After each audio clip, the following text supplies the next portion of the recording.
Saudara Menko Bidang Perekonomian Airlangga Hartarto menegaskan Indonesia terbuka terhadap kerjasama sistem pembayaran digital KRIS dan GPN untuk operator luar negeri. Airlangga Hartarto menekankan komitmen Indonesia menciptakan kesempatan yang setara bagi semua operator dengan tujuan menjaga kepentingan nasional dan mendorong sistem pembayaran yang lebih inklusif dan terbuka.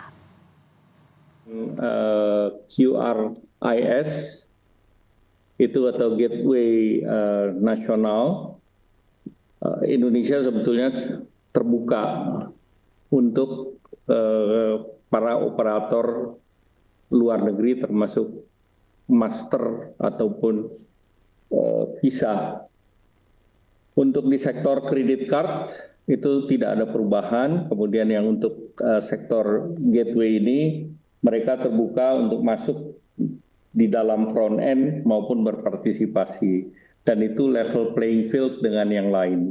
Jadi ini sebetulnya masalahnya hanya penjelasan. Meski KRIS diprotes Amerika Serikat, Bank Indonesia terus memperluas jangkauan layanan pembayaran ini ke lintas negara. Dalam waktu dekat, transaksi menggunakan KRIS dapat dilakukan di Jepang, India, Korea Selatan, Tiongkok, dan Arab Saudi. KRIS saat ini bisa dipakai untuk transaksi di Malaysia, Singapura, dan Thailand. Sepanjang triwulan pertama 2025, KRIS telah dipakai oleh 56,3 juta pengguna dengan volume transaksi mencapai 2,6 miliar dan nilai transaksinya lebih dari 260 triliun rupiah. Sementara pada fasilitas KRIS Tap yang baru 1 bulan berjalan telah dipakai 20,8 juta pengguna dengan nilai transaksi mencapai lebih dari 3 miliar rupiah. Nah, cross bordernya ini juga terus meningkat. Negara mana saja yang saat ini sudah bisa, yaitu Singapura, Malaysia, dan juga Thailand. Dan dalam waktu dekat kita yang sudah antri itu kita akan segera dengan Jepang dan India, Korea Selatan, dan juga nanti mungkin Tiongkok dan Saudi Arabia. Nah, kalau tadi jumlahnya berapa, saya sedikit update ya. Pengguna KRIS untuk triwulan 1 itu jumlahnya sudah mencapai 56,3 juta. Ya, lalu volume transaksinya sudah mencapai 2,6 miliar transaksi, nominalnya itu 262,1 triliun, dan merchant yang kebanyakan UMKM itu sudah mencapai 38,1 juta. Sebelumnya, saudara, dalam dokumen National Trade Estimate Report on Foreign Trade Barriers 2025 yang terbit pada 31 Maret 2025, Perwakilan Dagang Amerika Serikat atau USTR menyoroti aturan Bank Indonesia. Salah satu yang jadi masalah adalah sistem gerbang pembayaran nasional atau GPN yang mewajibkan semua transaksi debit dan kredit retail domestik diproses melalui lembaga switching GPN yang berlokasi di Indonesia dan memiliki izin Bank Indonesia. USTR juga menyoroti aturan pembatasan kepemilikan asing sebesar 20% pada perusahaan yang ingin mengantongi izin switching untuk berpartisipasi dalam GPN. Selain GPN, USTR juga mengkritik aturan Bank Indonesia yang menetapkan KRIS untuk semua pembayaran yang menggunakan kode KRIS di Indonesia. Kata USTR, perusahaan Amerika Serikat termasuk penyedia pembayaran dan perbankan kekhawatiran karena tidak dilibatkan dalam proses penyusunan sistem. Berdasarkan data Bank Indonesia dan Asosiasi Sistem Pembayaran Indonesia yang diolah Litbang Kompas, tren penggunaan KRIS terus naik, saudara. Tercatat pada tahun 2020 jumlah merchant yang masih ini berada di 5,8 juta. Tahun 2021 naik lebih dari 2 kali lipat menjadi 14,8 juta merchant. Lalu di tahun 2022 kembali melonjak menjadi 22,7 juta merchant. Dan tahun 2023 kembali naik menjadi 24,9 juta merchant. Tren volume transaksi menggunakan KRIS di Indonesia juga tercatat terus naik. Tahun 2020 volume transaksi KRIS berada di angka 124,11 juta dengan nominal transaksi sebesar 8,21 triliun rupiah. Tahun 2021 volume transaksi KRIS naik menjadi 347 juta dengan nominal transaksi sebesar 27 triliun rupiah. Dan untuk pertama kali tahun 2022 volume transaksi KRIS tembus rekor baru sejarah ke 1 miliar dengan nominal transaksi sebesar 99 triliun rupiah.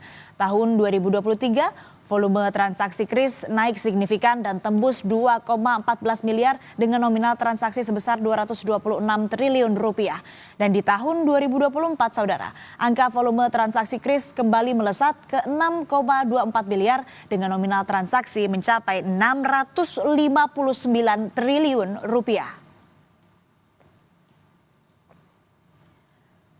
Quick Response Code Indonesian Standard atau KRIS lahir dari kebutuhan mendesak Indonesia memperluas akses layanan keuangan ke masyarakat, khususnya UMKM.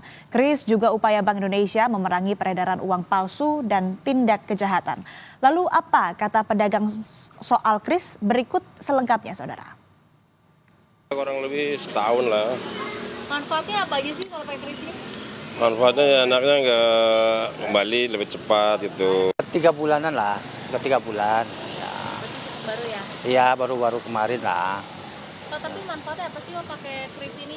Ya kadang kan orang nggak bawa nggak bawa uang cash. Jadi pakai apa itu namanya KRIS itulah biar soalnya banyak yang gagal kalau nggak pakai KRIS gitu.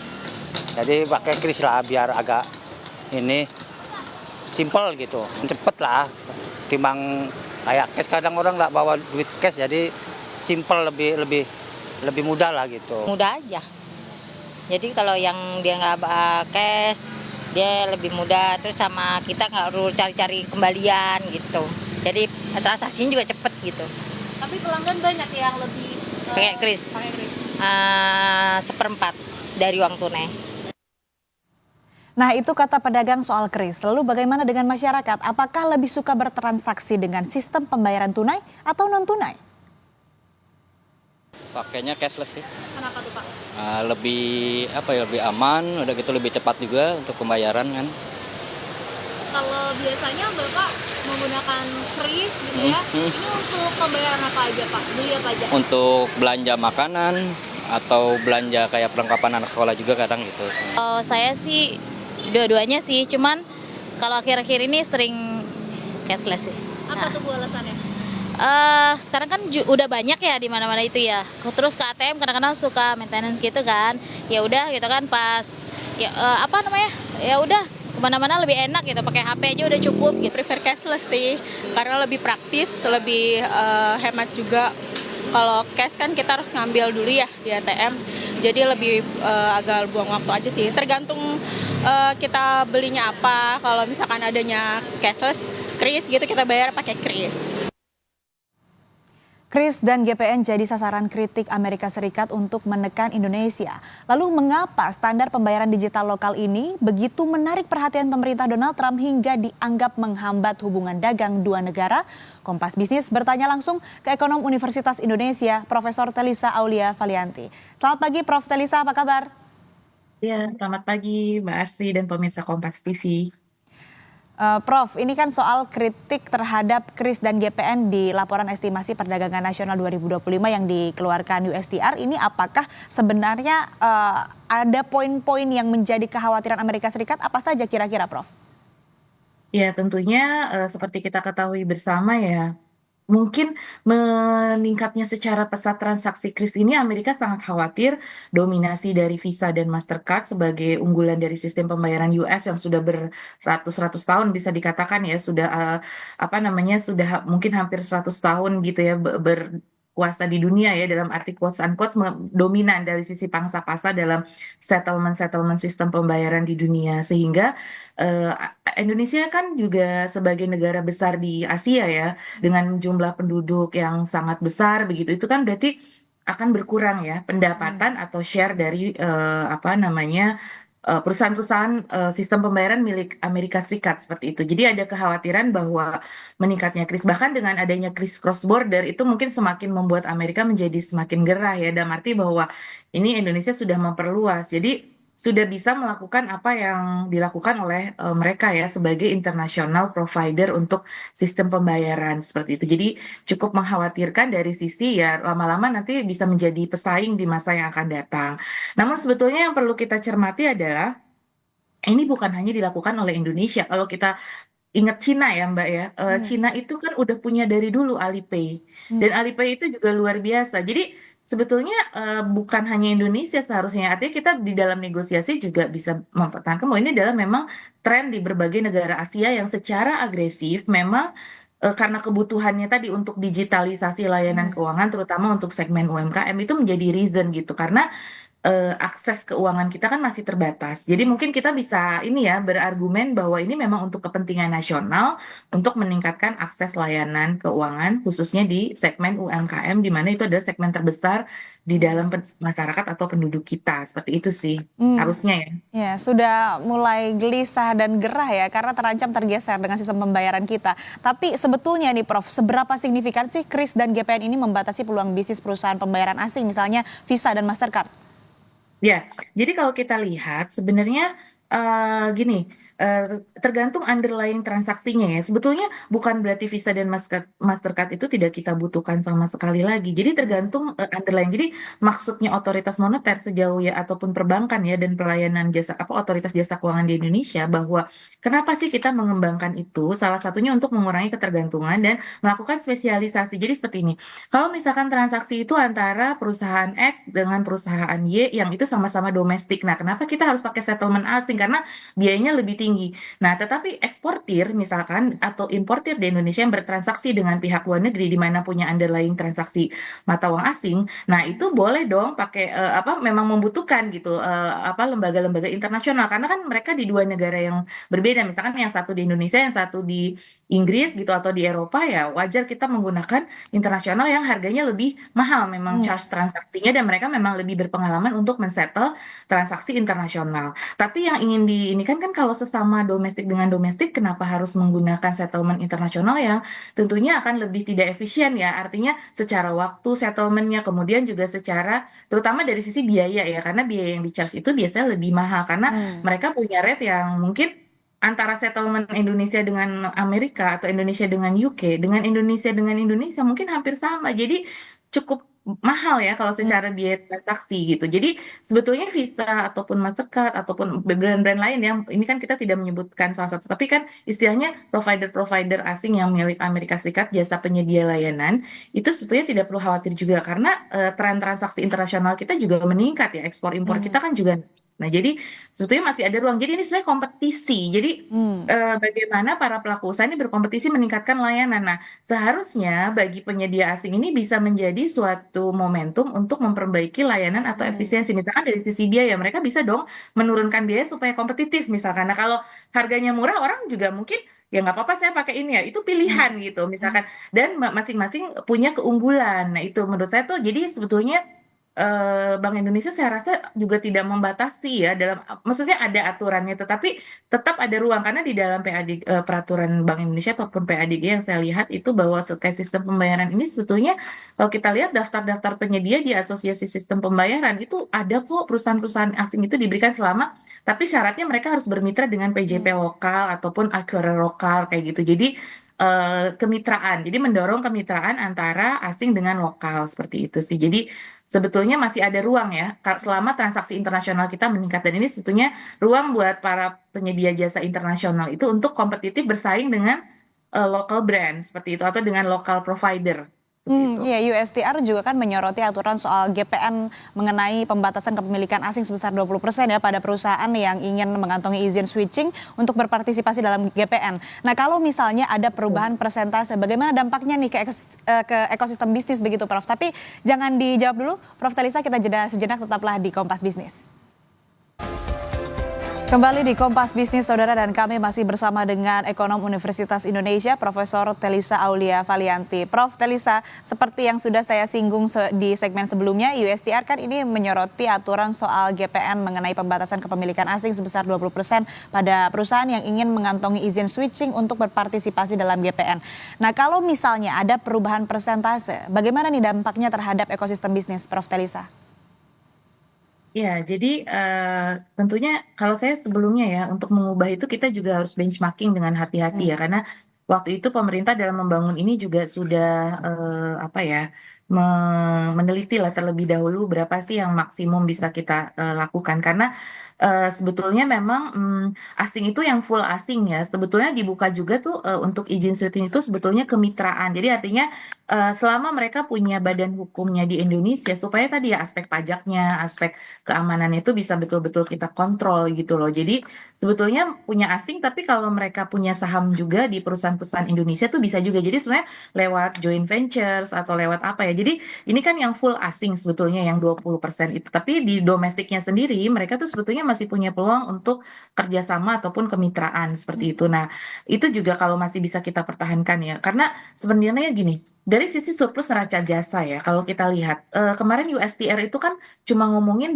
surplus apa defisit Amerika yang perdagangan. Sebetulnya dalam konteks kemarin bahas tarif juga saya selalu bilang, jangan lihat perdagangan aja, lihat jasanya. Kalau secara jasa kita itu defisit dengan Amerika dan itu sudah lama karena jasa-jasa dari US itu jasa-jasa high tech ya, seperti teknologi tinggi ya, seperti kita menggunakan berbagai aplikasi, kita harus bayar intellectual property right, information communication services charge. Jadi kita tuh sebenarnya udah defisit gitu. Nah, terus kalau kita lihat data terakhir ya, tadi saya coba plot ini data. Jadi data mengenai neraca jasa untuk sektor telekomunikasi informasi, untuk intellectual property right, untuk neraca jasa keuangan. Karena nanti kayak jasa-jasa provider ini akan relate dengan 3 hal itu.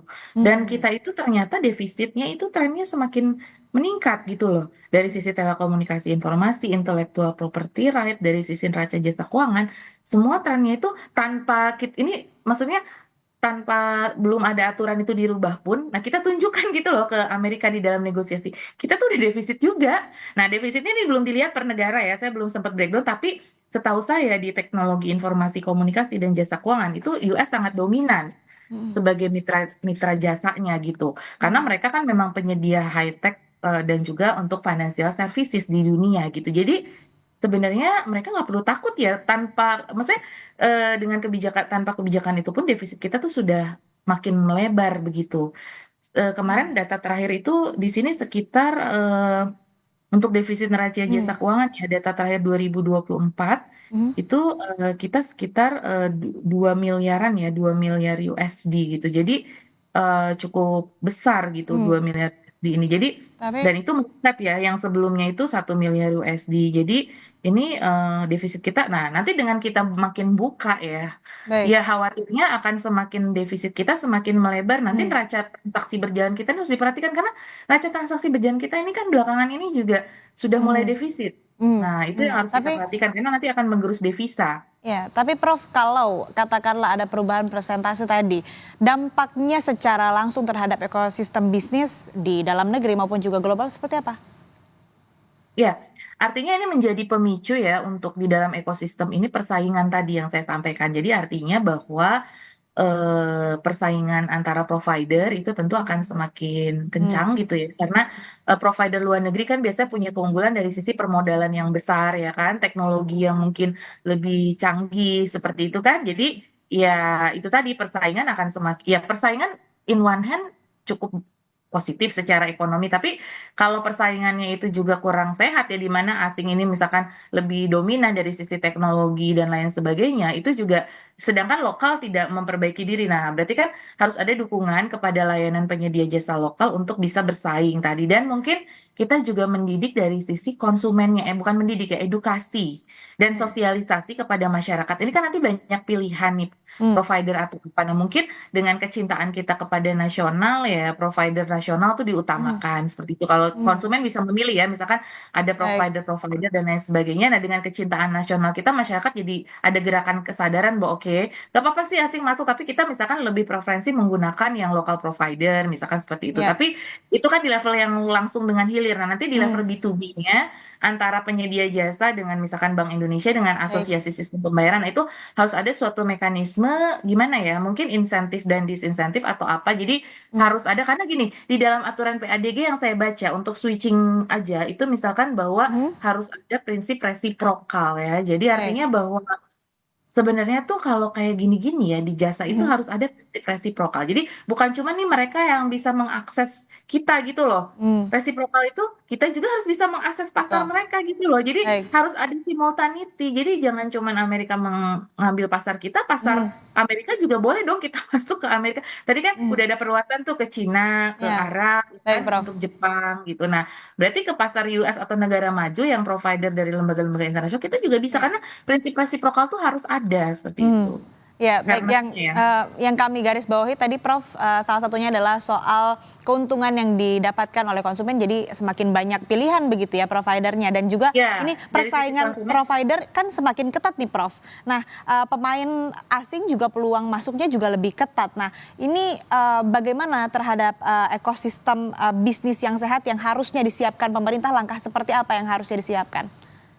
Ya, jadi sebenarnya gini ya, kita tuh ini penuh dengan political internasional juga pintar-pintarnya, karena kita harus membandingkan dengan negara lain. Jadi artinya bahwa kenapa Alipay bisa, Singapura itu juga melakukan SGQR, terus kemudian di Eropa itu ada, di Malaysia namanya Duit Now. Jadi masing-masing negara ASEAN itu memang cukup agresif mengembangkan. Jadi untuk ekosistem ini, kalau saya lihat sih bahwa kita juga harus punya benchmarking ya, negara-negara lain seperti apa. Jadi kita juga harus bilang ke US, ini bukan cuma Indonesia loh yang melakukan ya. Ini juga istilahnya kita harus lebih bisa mempertahankan sih, maksud saya tetap ada ruang-ruang ya. Dan kemudian bagaimana kita membina juga para provider ini supaya mereka juga lebih kompetitif seperti itu. Jadi saya rasa Indonesia sudah cukup panjang perjalanan dan pengalamannya. Kita bisa lah bersaing ya dari sisi teknologi, dari sisi SDM, dari sisi efisiensi. Jadi ekosistem ini harus didukung ya, misalkan oleh termasuk lembaga pembiayaan misalkan untuk mendukung para provider supaya lebih efisien. Kemudian tapi dukungan dari pemerintah ini kan nanti berupa insentif dan disinsentif. Jadi bagaimana menciptakan regulasi dengan ekosistem yang sehat tapi membiarkan mereka juga bisa berkembang begitu ya. Dan ya artinya gini, selalu nih kita bicara ya between local dan luar negeri gitu ya, versus gitu ya. Nah ini kan sebenarnya tadi badan hukumnya seperti apa, mereka nanti kontribusi ke ekonomi Indonesia seperti apa, ke perpajakan seperti apa. Nah itu kan harus ada juga kita teliti ya. Jadi ekosistem ini dari hulu sampai hilirnya harus kita lihat lagi, sehingga tadi ya keseimbangan neraca yang saya khawatirkan tuh tadi, keseimbangan neraca jasa kita ini loh nanti akan tambah parah gitu apabila ekosistemnya ini tidak kita bangun. Nah, menurut saya ekosistem ini tanpa adanya diplomasi yang kuat, Mbak. Mau kita bangun ekosistem sesehat apapun kalau kita nggak bisa mempertahankan gitu loh. Karena ini kepentingan nasional dan tadi kita harus argue di sisi prinsip resiprokal. Jadi artinya gini, kita ada masalah tapi ada peluang nih. Harusnya kita bisa memperjuangkan juga, oke, kalau provider asing bisa ke kita juga berarti bisa ke pasar asing gitu loh. Nah, itu harus kita perjuangkan. Nah, dengan diplomasinya, jadi dari sisi kebijakan di jasa sektor keuangannya, menyiapkan para provider supaya lebih siap dari persaingan ini, terus nanti mungkin kita siapkan, saya belum kepikir sih, tapi selalu ada mekanisme insentif disinsentif untuk memberikan uang tadi kepada para pelaku lokal, terus dengan edukasi ke masyarakat, terus kemudian di diplomasinya, jadi harus sinergi gitu ya, dari sisi kebijakan di diplomasinya harus kita perjuangkan juga gitu loh. Bahwa ya ini bukan cuma Indonesia, seluruh negara Asia juga memang mengembangkan seperti itu. Dan kami tangkap. Baik, Prof. Talisa, kami tangkap maksud Anda, regulasi dengan ekosistem yang sehat dan juga tadi diplomasi yang baik menjadi kunci. Terima kasih Prof. Talisa Aulia Valianti, ekonom Universitas Indonesia, telah bergabung bersama kami di Kompas Bisnis. Sehat selalu, Prof.